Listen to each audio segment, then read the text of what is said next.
जय हिंद दोस्तों, आप सभी को मीडियम क्लास में स्वागत है। मैं मुकेश गुप्ता। आज मैं आप लोगों को रेलवे प्रैक्टिस सेट लेकर आया हूँ जो आप लोगों को काफ़ी इंटरेस्टिंग लगेगा। आज मैं PQR इस प्रश्न कराने वाला हूँ जो आप लोगों को देखने के बाद वीडियो काफ़ी पसंद आएगा। अगर वीडियो पसंद आएगा तो वीडियो को लाइक कीजिएगा और शेयर जरूर कीजिएगा और चैनल को सब्सक्राइब कर दीजिएगा। तो चलिए दोस्तों, हम आप लोगों को आज मैं रेलवे प्रैक्टिस सेट के वो प्रश्न करवाने वाला हूँ जो एग्जाम में काफ़ी बार बार पूछ लिया जाता है। तो अगर आप लोगों को वीडियो पसंद आएगा तो शेयर दोस्तों में जरूर कीजिएगा। तो चलिए दोस्तों, हम देखिए दोस्तों, रेलवे प्रैक्टिस सेट का पहला प्रश्न कुछ इस प्रकार से पूछ लिया गया है। तो देखिए, जब भी आपको इस तरह के प्रश्न पूछेगा तो आपको किस तरह से सॉल्व करना है। ध्यान से सवाल को देखिए। कह रहा है कि 4 की पावर 61 है, 62, 63, 64। तो पूछ रहा है कि निम्न में से किससे विभाज्य है। ये 4 ऑप्शन दिया गया है। तो जब भी आपको दोस्तों इस तरह के प्रश्न पूछेगा तो आपको किस तरह से सॉल्व करना है। तो आइए देखिए, क्या करना है कि इसमें 4 की पावर 61 क्या लेना है, कॉमन लेना है। ठीक है, 4 की पावर 61 कॉमन ले लेंगे तो सब निकल जाए, कितना बचेगा, 1 बच जाएगा। और इसके पावर 4 की पावर 62 में से 61 निकल जाएगा तो कितना बचेगा, 4 बचेगा। और प्लस में यहाँ भी निकल जाएगा, कितना बचेगा, 4 चौके 16, क्योंकि 4 की पावर 2 बच जाएगा। और प्लस में यहाँ से 61 निकल गया तो कितना, 64 है, तो 63 बच गया। और 4 के पावर में 3 कितना होता है, 64 होता है। 4 के पावर 3 कितना होता है, 64 होता है। अब क्या करेंगे, इसके सबके जोड़ देंगे तो 4 के पावर 61 अब गुने देखो 64 और 16, अब 4 20 और कितना हो जाएगा, 85। कितना हो जाएगा, 85 हो जाएगा। कितना जोड़ना पड़ेगा, 85। तो कौन सा नंबर से विभाज्य है, तो देखो कितना से विभाज्य, 17 से विभाजित है। 17 से 17 बचे 85, तो कौन सा ऑप्शन से विभाजित है, 17 से। तो इस तरह के प्रश्न जब भी आपको एग्जाम पूछेगा तो आपको क्या करना है, इस तरह से सॉल्व करना है। तो दोस्तों, वीडियो पसंद आ रहा होगा। चलिए हम अगला प्रश्न देख चलते हैं। अगला प्रश्न कुछ इस प्रकार से है। क्या कह रहा है कि 3 के पावर में 3 है, फिर पावर में 3 3 है, प्लस में 1 है और फिर क्या है, उतना ही सवाल। तो पूछ रहे कि महत्तम समापवर्तक कितना होगा। तो जब भी आपको दोस्तों इस तरह के एग्जाम में प्रश्न पूछेगा तो आपको क्या करना है, देखना है कि 3 की पावर 1 निकल के देखेंगे। 3 की पावर 1 निकलेंगे तो 3 की पावर कितना होता है, 3 होता है। ठीक है, फिर देखते हैं 3 की पावर 2 निकालते हैं। 3 की पावर 2 निकालेंगे तो 3 तरीके 9 आ जाएगा। उसी तरह से हम आगे जाएंगे तो कितना होगी, 3 की पावर में 3 की पावर 3 भी निकालेंगे। 3 की पावर 3 निकालेंगे तो कितना हो जाएगा, 27 आ जाएगा। जितना भी पावर निकाल रहे हैं सबको पावर मान कितना, विषम संख्या रहा है। क्या रहा है, विषम संख्या रहा है। तो देखिए, हम ये रखेंगे 3 और 3 प्लस में यहाँ 1 रखेंगे तो 1 बराबर कितना आ जाएगा, 4 आ जाएगा। अब देखो यहाँ रखेंगे तो कितना आ जाएगा, 4 आ जाएगा। तो पूछ रहा है कि इसका महत्तम समापवर्तक कितना होगा। तो देखो 4 है, ये 4 और ये भी 4, कौन से नंबर से कट जाएगा, तो 2 नंबर से क्या हो जाएगा, महत्तम समापवर्तक क्या, तो हाईएस्ट कॉमन फैक्टर जो दोनों से विभाज्य हो। तो क्या होगा, ये 2 हमारा आंसर हो जाएगा। दोस्तों, जब भी आपको इस तरह का प्रश्न पूछेगा तो आपको कुछ नहीं करना है, देखना है कि 3 के पावर 1 करके देखना है तो 3 होता है। 3 के पावर 2 करेंगे तो 9 हो जाएगा और 3 के पावर 3 करेंगे तो 27 हो जाएगा। ठीक है, आप देखते हैं 3 और प्लस में 1 ले लेते हैं, क्योंकि ये प्लस में 1 तो 4 हो रहा है। फिर यहाँ भी अगर लेंगे हम 3 लेंगे और प्लस 1 लेंगे तो 4 हो जाएगा। तो कह रहा है कि हाईएस्ट कॉमन फैक्टर, तो देखेंगे ये 2 नंबर कौन से नंबर से विभाज्य है, क्या है, 2 से क्या है, विभाज्य है। तो हाईएस्ट कॉमन फैक्टर कितना होगा, 2 होगा। तो चलिए दोस्तों, हम अगला प्रश्न देखिए। दोस्तों, अगला प्रश्न कुछ इस प्रकार से है। तो जब भी दोस्तों इस तरह के प्रश्न पूछेगा तो आप एग्जाम में कैसे बहुत जल्दी से सॉल्व को सॉल्व कर सकते हैं। बहुत आसान तरीका है। क्या करना है, सबसे पहले देखना है 2 पूर्णांक 1/3 है, 3 पूर्णांक 1/6 है, 4 पूर्णांक 1/2 है और प्लस में 5 पूर्णांक 2/3 है। तो पूछ रहा है कि किसके बराबर है। तो दोस्तों, जब भी इस तरह के प्रश्न पूछेगा तो आपको क्या करेंगे, इस वाला को पूर्णांक को लेकर क्या करेंगे, जोड़ देंगे। तो देखेंगे 2 प्लस में 3 प्लस में 4 प्लस में 5 और इसको और प्लस लिख देंगे, कितना, इसको ले लेंगे 1/3 प्लस में 1/6 प्लस में 1/2 प्लस में 2/3, क्या हो जाएगा, 2/3 हो जाएगा। अब क्या करना है, इसको हल कर देना है। तो देखिए, इसको जोड़ेंगे तो कितना हो जाएगा हमारा, 14 आ जाएगा। कितना हो जाएगा, 14 आ जाएगा। अब प्लस में इसको लेंगे एलसीएम, कितना हो जाएगा, 6 एलसीएम हो जाएगा। तो देखो 3 दूना के 6 तो 2 ऊपर हो जाएगा, 6 एकम 6, 2 तिहाई 6 और 3 दूना के 6 तो 2 के 4। अब इसको जोड़ेंगे तो देखो 4 3 7, 7 3 10, कितना हो गया, 10 हो गया। तो 14 प्लस में कितना हो गया, 10 बाई, इसको हल करते हैं तो कितना गया हमको, 14 बाई कितना, 10 बाई कितना, 6 आ गया। अब इसको हल कर दो, 2 तिहाई 6 और 2 पचे 10। अब दोस्तों कितना गया, 5/3 आ गया। अब देखो यहाँ है हर से 5 से क्या है छोटा है, तो इसको क्या करना है, एक बार भाग लगेगा तो क्या लगेगा, भाग लगेगा तो 14 प्लस में 1 पूर्णांक 2 कितना हो जाएगा 3 हो जाएगा। तो 14 1 15, 15 पूर्णांक 2/3, ये हमारा क्या गया आंसर आ गया। जो ऑप्शन नंबर कौन है, ऑप्शन नंबर ए है। तो कुछ दोस्तों इस तरह के जब भी आपको प्रश्न पूछेगा तो क्या करना है, इस तरह से जल्दी से सॉल्व करना है। तो चलिए दोस्तों हम अगला प्रश्न कुछ इस प्रकार से है। क्या करा प्रश्न कि 3 रूट अंडर 15,612 प्लस में रूट अंडर 154 और प्लस में रूट अंडर कितना 225, तो पूछ रहा है कि किसके बराबर है। तो देखो दोस्तों जब भी इस तरह के प्रश्न पूछेगा तो हमको सबसे पहले क्या करना है, सबसे पहले हमको नीचे से चलना है, सबसे पहले इस पीछे से चलना है। हम जानते हैं कि 225 किसका स्क्वायर होता है, तो 225 होता है किसका स्क्वायर होता है, 15 का स्क्वायर होता है। कितना होता है, 15 के स्क्वायर कितना होता है 225 होता है। तो 15 225 का वर्गमूल कितना हो गया 15 हो गया। अभी 15 इसमें जोड़ देंगे, तो 15 इसमें जोड़ देंगे तो जोड़ेंगे तो 5 4 9 और 1 6 और 1। आप जानते हैं कि 169 किसका वर्गमूल होता है, तो 169 होता है 13 का वर्गमूल होता है। तो क्या करेंगे 13 यहाँ इसमें ऐड कर देंगे, तो इसमें ऐड कर देंगे तो कितना 3 2 5 और 1 2 और 6 और 15 और 1 कितने के 15,625। अब हम जानते हैं दोस्तों कि क्यूब ही लगा हुआ है, क्या लगा हुआ है, क्यूब लगा हुआ। तो 15,625 किसका घनमूल होता है, तो घनमूल होता है कितना होता है 25 का घनमूल होता है। तो ये हमारा क्या गया आंसर आ गया। तो दोस्तों आपको कुछ इस तरह के प्रश्न को आपको स्क्वायर याद रहना चाहिए या स्क्वायर रूट याद रहना चाहिए। तो इस तरह का प्रश्न आप काफी जल्दी से सॉल्व कर सकते हैं। तो चलिए दोस्तों आपको काफी समझ में आ रहा होगा। अब चलते हैं हम अगला सवाल में कह रहा है कि 11 संख्याओं का औसत 63 है यदि पहली 6 संख्याओं का औसत 60 है और अंतिम 6 संख्याओं का औसत 65 है, तो छठी संख्या क्या होगा। तो देखिए दोस्तों जब भी आपको एग्जाम में इस तरह के प्रश्न को पूछेगा तो आपको कैसे जल्दी से सॉल्व कर सकते हैं, मात्र कुछ ही सेकंड में इस तरह के प्रश्न को आप सॉल्व कर सकते हैं। देखिए क्या करना है, हमको कह रहा है कि पहली छठी संख्या और फिर अंतिम छठी संख्या का औसत कितना दिया है, पहली के दिया है 60 और अंतिम के दिया है कितना 65 दिया गया। तो पूछ रहे कि छठी संख्या क्या होगा। तो छठी संख्या ज्ञात करना है तो क्या करेंगे, छठी संख्या तो कॉमन है। देखो अब छठी संख्या का पहली छठी संख्या कितना है 60 है और फिर अंतिम का कितना है छठी संख्या क्या 65 है और 6 कॉमन ले लिए। अब माइनस करेंगे इन दो संख्याओं का औसत, 11 संख्याओं का औसत कितना दिया है 11, तो 11 गुने कितना 63, क्या कर देंगे इस तरह सॉल्व कर देंगे। अब इसको हल करो तो 6 गुने ये 60 और 65 कितना होता है 125। अब माइनस में कितना, देखो इसे गुना करने के लिए क्या करते हैं हम, देखो 6 और 3 लिख देते हैं और इसको जोड़ देते हैं 6 3 9 ये हो गया। अब इसको 125 से हम 6 में गुना करेंगे कितना हो जाएगा 750, कितना हो जाएगा 750। आप घटा देंगे तो कितना हमको बच जाएगा 57। हमारा आंसर ये हमारे आ गया। जो ऑप्शन कौन है, ऑप्शन नंबर ये है। तो दोस्तों कुछ इस तरह के प्रश्न को इस तरह से सॉल्व किया जाता है एग्जाम में। जब भी आपको एग्जाम में दोस्तों इतना फास्ट सॉल्व करना है कि आप कोई भी सवाल को 1 सेकेंड यानी 1 मिनट से आप 10-20 सेकंड में क्या कर सकते हैं, सवाल को सॉल्व कर दे सकते हैं, तब जाके आप एग्जाम कोई भी एग्जाम निकलेगा। तो देखिए पांचों प्रश्न इस तरह का रहा था कि 11 संख्याओं का औसत 63 है, पहली 6 संख्याओं का औसत 60 है, अंतिम 6 संख्याओं का औसत 65 है। तो दोनों में तो 6 कॉमन है, तो पहली 6 संख्याओं का औसत 60 है और फिर 6 संख्याओं का औसत 65 है। तो ये कॉमन ले लिए और दोनों को जोड़ के और 6 से मल्टीप्लाई किया 750 से गया। अब एक देखो अगर 11 संख्याओं का औसत 63 तो 11 गुणे 63 अब मल्टीप्लाई करेंगे इतना जगह, इसमें से क्या करेंगे माइनस करेंगे, हमारा क्या जगह 57 जगह। जो ऑप्शन में कौन है ए है।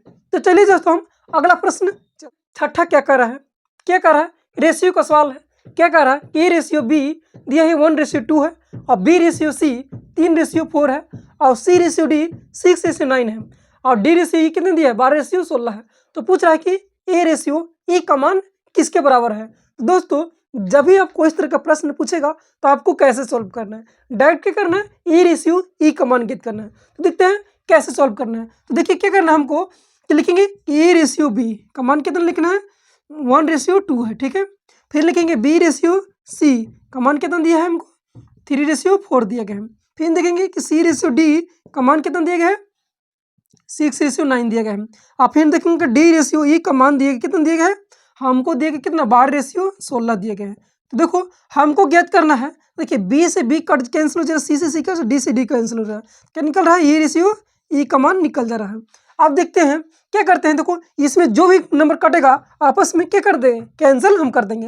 देखिए तो कट देगा 3 से 3 3 9, फिर 3 से काटेंगे तो 3 दूना के 6। अब ये 2 से 2 कट जाएगा। अब फिर काटो, 4 तिया 12, कितना गया 4 तिया 12 गया। ठीक है, तो इसमें से मल्टीप्लाई करेंगे तो ये के सीधा सीधा मल्टीप्लाई कर देंगे तो कितना हो जाएगा 3 आ जाएगा। ठीक है, अब इसको सीधा सीधा मल्टीप्लाई कर देंगे कितना हो जाएगा 16 हो जाएगा। तो हमारा ये रेशियो ई का मान 3 रेशियो कितना गया 16 गया। जो ऑप्शन नंबर कौन है, ऑप्शन नंबर यहाँ 3 होना चाहिए।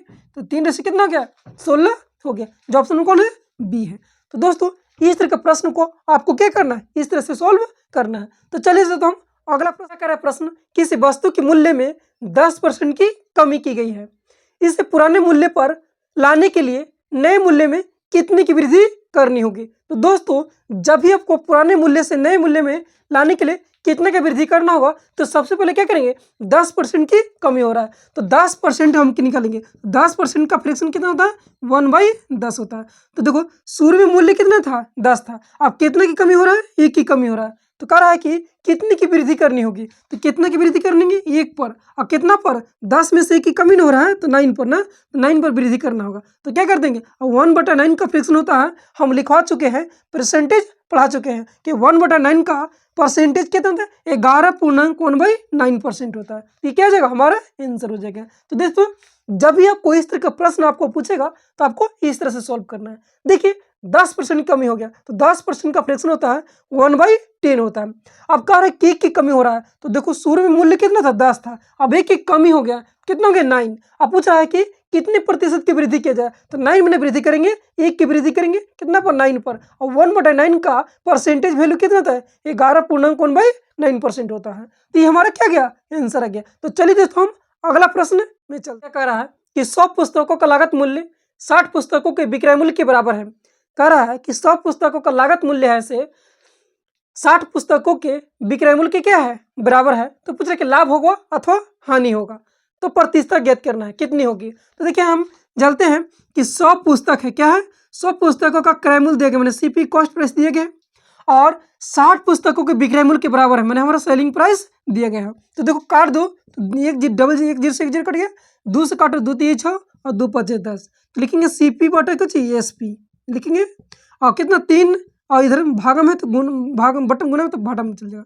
ये हो गया सीपी बटा में क्या गया एसपी आ गया 3/5। हम किसी वस्तु को 3 में खरीदे हैं, आप बेच रहे हैं कितना में 5 रुपये में, तो लाभ कितने का हो रहा है 2 का हो रहा है ना, लाभ 2 का हो रहा है। तो लाभ 2 का हो रहा है कितना पर हो रहा है 3 पर हो रहा है। तो जानते हैं कि 2/3 का फ्रैक्शन होता है 66.2/3% होता है, जो हमारा क्या गया आंसर आ गया। तो दोस्तों जब भी आपको इस तरह का प्रश्न पूछेगा तो क्या करना है, दोनों को क्या है क्रय मूल्य और विक्रय मूल्य क्या है बराबर दिए गए। तो 100 वस्तु का क्रय मूल्य 60 वस्तु के विक्रय मूल्य के बराबर है, तो क्या किए इसको सॉल्यूशन किया, तो क्या गया सीपी बटा में एसपी आ गया। अब किसी वस्तु को हम 3 रुपये में खरीदे हैं, आप बेच रहे हैं कि उसको कितना में 5 रुपये में, तो कितना का लाभ हो रहा है हमको 2 रुपये के, अब कितना पर 3 पर, तो 2/3 का परसेंटेज वैल्यू कितना होता है 66.2/3% होता है। तो चलिए तो हम अगला प्रश्न इसी टाइप से इस प्रकार से है। क्या कह रहा प्रश्न कि 1100 रुपये में अंकित मूल्य वाली एक साइकिल को 10% के बट्टा देने के बाद एक दुकानदार को 10% का लाभ होता है। तो पूछ रहा है कि साइकिल का क्रय मूल्य क्या होगा। तो दोस्तों इस तरह का प्रश्न आपको पूछेगा तो आपको एक ट्रिक याद रखना है, या ट्रिक मान लो या जो भी मान लो उसको आपको याद रहेगा तो आप जल्दी से सॉल्व कर सकते हैं, सॉल्व कर सकते हैं। देखिए होता है यू ही सीपी बराबर होता है सीपी और रेशियो होता है किसका एमपी का होता है, क्या होता है सीपी रेशियो एमपी का। अब 100 पर कोई वस्तु का डिस्काउंट होता है 20% क्या करते हैं घटा देते हैं, ये होता है। और कितना होता है 100 और प्लस में प्रॉफिट या लॉस होता है, प्रॉफिट या लॉस होता है। इस फॉर्मूला पर क्या कर देंगे हम पुट कर देंगे, हमारा आंसर सॉल्व हो जाएगा। देखो तो क्या कर रहा है कितना परसेंट का बट्टा दे रहा है 10% का, तो 100 में से 10 जगह कितना बचेगा 90, कितना बचेगा 90 बचेगा। आप रेशियो लिखेंगे, अब कितना प्रॉफिट हो रहा है 10% का प्रॉफिट, तो 100 में हम 10 जोड़ेंगे कितना हो जाएगा 110 हो जाएगा, कितना हो जाएगा 110 हो जाएगा। अब क्या है 110% और 90% हो गया, ठीक है। अब देखो देख जब से एक जीरो कट गया, अब कितना के 9 आ गया और कितना रेशियो हो गया 11 आ गया। हम देखो अब दिया गया है कि इसका विक्रय मूल्य है तो एमपी मैंने मार्क प्राइस, इसका दिया गया है अंकित मूल्य कितना दिया गया है 1100 दिया गया, कितना दिया गया 1100 दिए गए हैं। तो एक के वैल्यू कितना है 11 की वैल्यू 1100 है, तो एक के वैल्यू कितना हो गया 100, एक के वैल्यू कितना हो गया 100 हो गया, कितना हो गया 100 हो गया। तो पूछ रहे 9 के वैल्यू, तो 9 के 100 से मल्टीप्लाई करके कितना हो जाएगा 900, ये हमारा आंसर आ जाएगा, जो ऑप्शन कौन है, ऑप्शन नंबर बी है। तो दोस्तों कुछ इस तरह के टाइप के प्रश्न पूछेगा तो आपको क्या करना है, सीपी और एमपी का रेशियो याद करना है। 100 माइनस डिस्काउंट होता है और 100 प्लस में प्रॉफिट या लॉस होता है, प्लस माइनस प्रॉफिट या लॉस होता है। अब देखो 10% का डिस्काउंट मिल रहा है तो 100 में से 10 घटाएंगे 90 बचेगा। अब 10% का क्या कर रहा है, प्रॉफिट हो रहा है तो 100 में 10 जोड़ेंगे तो 110 हो जाएगा। इसको काट किए, अब देखो 11 के वैल्यू दिए गए कितना है, 1100 दिया गया, तो 1 के वैल्यू कितना आ गया, 100 आ गया। तो पूछ रहे 9 के वैल्यू, पूछ रहे कि क्रय मूल्य क्या होगा, तो 9 के वैल्यू कितना हो जाएगा, 100 से मल्टीप्लाई करेंगे 900। तो ऑप्शन कौन है, ऑप्शन नंबर बी है, ये हमारा आंसर आ गया। तो चलिए दोस्तों अगला प्रश्न में क्या कह रहा है कि किस राशि पर 5% वार्षिक दर से 3 वर्षों का और 4 वर्षों में प्राप्त साधारण ब्याजों का अंतर 42 है, तो वह राशि ज्ञात कीजिए। देखिए 5% पर 3 वर्षों में और 4 वर्षों में दोनों का ब्याजों का अंतर कितना दिया है, 42 दिया। तो पूछे कि राशि क्या होगा, तो देखो जब भी आपको इस तरह का प्रश्न पूछता है तो आपको क्या करना है, देखो 5% 4 वर्षों में 3 वर्षों में, तो 5 से हम 4 में गुना करेंगे तो 5 के 20% हो जाएगा और माइनस करेंगे कि कॉमन डिफरेंस अंतर दिया गया है, तो 3 वर्षों में तो 15%। अब दोनों का अंतर कितना दिया है, 42 दिया गया है, ठीक है। अब देखो इसमें से घटाएंगे तो कितना बचेगा, 5%, और 5% के बराबर कितना है, 42 दिया गया है। अब हमको क्या रहा है कि वह राशि ज्ञात कीजिए, तो कोई भी राशि होता है 100% पर होता है, क्या होता है 100% पर, तो 100% 5 को गुना कर 100 करने के लिए कितना से 20 से मल्टीप्लाई करेगा, तो इधर हम 20 से क्या करिएगा, मल्टीप्लाई करना पड़ेगा। तो देखो 100% के वैल्यू कितना हो गया, 42 दिन के 84, 840 रुपये, ये हमारा आंसर आ गया, जो ऑप्शन कौन है, ऑप्शन नंबर सी है। तो दोस्तों कुछ इस तरह के प्रश्न को एग्जाम में जल्दी से सॉल्व किया जाता है। तो चलिए दोस्तों अगला प्रश्न इस प्रकार से है, कह रहा है कि 5,000 रुपये पर 3 वर्षों का 10% वार्षिक दर से चक्रवृद्धि ब्याज कितना होगा। तो देखिए दोस्तों इसको हम फ्रैक्शन मेथड से क्या करेंगे, सॉल्व करेंगे। तो देखो 10%, तो 10% का फ्रैक्शन कितना होता है, 1/10 होता है, ठीक है। अब देखो ये हमारा क्या हो जाता है, यहाँ जाता है प्रिंसिपल हो जाता है और यहाँ में क्या जाता है, अमाउंट हो जाता है, क्या जाता है, अमाउंट हो जाता है, ठीक है। तो 10 हो रहा है और 10 पर 1 की अमाउंट वृद्धि हो रहा है, क्या रहा है, वो 1 हो रहा है, तो कितना हो गया, अमाउंट 11 हो गया। ऐसे ऐसे 3 वर्षों में हो रहा है, तो फिर 10 से 11 करेंगे, फिर 10 से क्या करेंगे, 11 कर देंगे। अब इसको मल्टीप्लाई करेंगे तो 10 दहाँ के कितना हो गया, 1000, और इसे गुना करेंगे 1331 आ गया। ये हमारे दोनों का कॉमन अंतर होता है, कितना होता है, 331। ये क्या हो गया हमारा, सी क्या गया, सी आ गया, माने कि कंपाउंड इंटरेस्ट आ गया, मतलब चक्रवृद्धि ब्याज आ गया। अब देखिए हमको 10 इसका मूल्य दिया है ऐसे कि दे प्रिंसिपल कितना दिया गया, 5,000 दिया गया, कितना दिया गया, 5,000। 10,000 से हम 5,000 भाग देंगे, कितने बार में कटेगा, 5 बार में। तो क्या करेंगे, हमको कंपाउंड इंटरेस्ट ज्ञात करना है, तो क्या करेंगे, इसमें 5 से मल्टीप्लाई कर देंगे, तो 5 से मल्टीप्लाई करेंगे 3100 में, तो 5 एकम 5, 5 एकम 5, 5 15 1 16, क्या 1665 आ गया, जो ऑप्शन नंबर कौन है, ऑप्शन नंबर भी बी है। तो दोस्तों जब भी आपको इस तरह के प्रश्न आपको पूछेगा एग्जाम में, तो आप क्या करना है, 5,000 का 3 वर्षों में 10% वार्षिक ब्याज की दर से चक्रवृद्धि ब्याज कितना होगा। तो सबसे पहले 10% का फ्रैक्शन कितना होता है, 1/10 होता है। अब देखो प्रिंसिपल और अमाउंट होता है, 10 प्रिंसिपल है उस पर 1 बढ़ रहा है, कितना हो रहा है, 11 हो जा रहा है। तो इसे 3 वर्षों में, तो 3 वर्षों में क्या करेगा, सेम बढ़ेगा 1,000। अब 1,000 का वैल्यू दिया गया कितना, 5,000 दिया गया, तो एक वैल्यू कितना गया, 5 आ गया। तो पूछ रहे कि इन दोनों का अंतर कंपाउंड इंटरेस्ट होता है, तो 331 में हम 5 से वैल्यू करेंगे, गुना करेंगे, मल्टीप्लाई करेंगे, तो कितना गया, 1655। तो ऑप्शन नंबर कौन है, बी है। चलिए दोस्तों हम अगला प्रश्न, तो 16वां प्रश्न क्या कर रहा है, ध्यान से देखिए क्या कर रहा है कि 16 आदमी दिन में 14 घंटा काम करके किसी कार्य को 12 दिनों में पूरा कर सकते हैं। फिर कह रहा है कि 28 आदमी दिन में 12 घंटे काम करके उस कार्य को कितने दिनों में पूरा करेंगे। तो देखिए ये टाइम एंड वर्क का प्रश्न है, तो टाइम एंड प्रश्न का इसका होता है MDH होता है, क्या होता है, MDH, अपराध में M1 D1 H1, क्या हो जाता है, H1, अपराध क्या होता है, M2 D2 और H2 होता है, और में W कार्य होता है W1, इसमें W2 होता है।